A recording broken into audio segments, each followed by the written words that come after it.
Hello, welcome back to my channel. So sex before marriage has been a moral debate for the longest time, both traditionally and then in mainstream contemporary pop culture. Today I'm going to discuss this all intriguing topic right after this.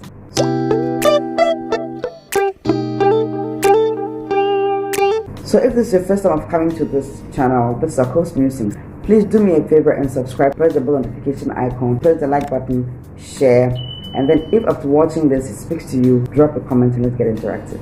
So sexual intercourse is very important in human relationships, especially long-term committed relationships, for two very important reasons. The first reason is because sexual intercourse creates a divine bond between a man and a woman so that they become one in all sense of the word.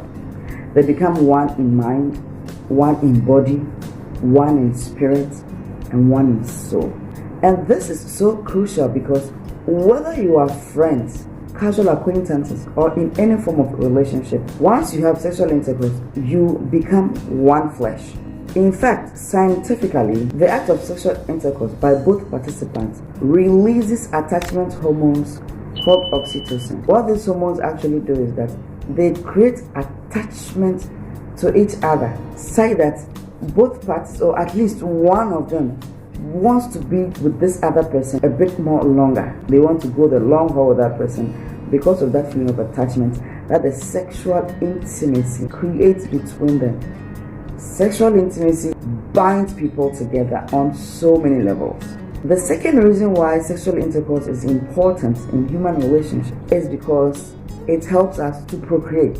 And I dare say this is the most important reason. You see, according to the Bible narration, when God stopped creating, He charged living things to continue to create after their own kind. The act through which human beings are created is through sexual intercourse. Nowadays, we have artificial insemination, where a woman is able to be artificially inseminated against the natural process.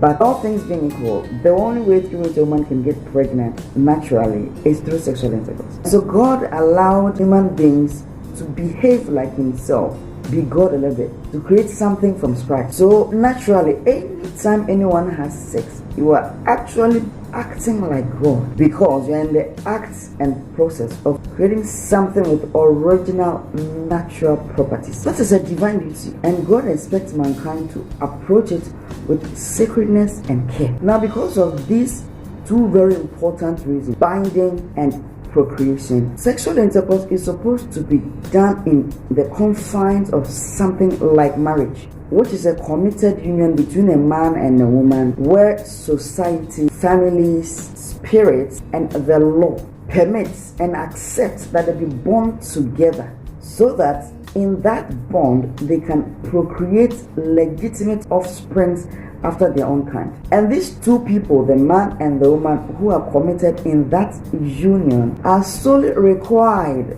by the law, families, society, and even spirits to be fully responsible for these offsprings that they have produced in their union.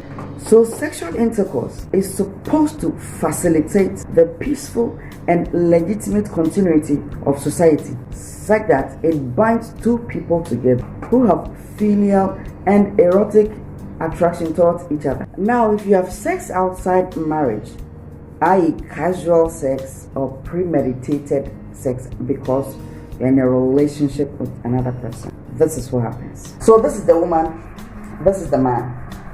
We are going to bind them through sex. This is the act of sex.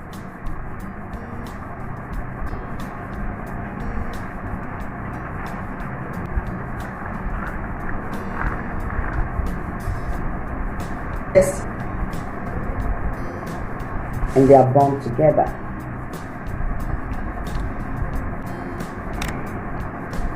The danger is that if you do not marry the person you've had sexual intercourse with, and you separate, a piece of you is carried away by the other person. I will see.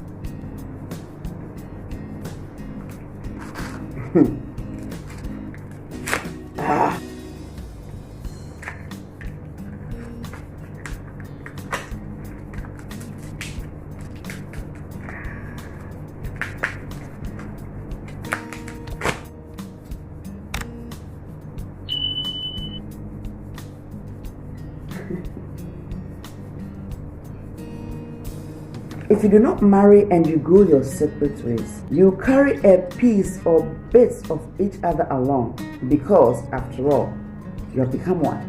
And that is why breakups in relationships or unions that do not end up in marriage can be very devastating. More so for women, because when a man sleeps with a woman, he owns her. And so when you don't settle down in marriage, the woman feels disowned and betrayed. Now, against this backdrop, what is your position on premarital sex? Is it good or is it bad?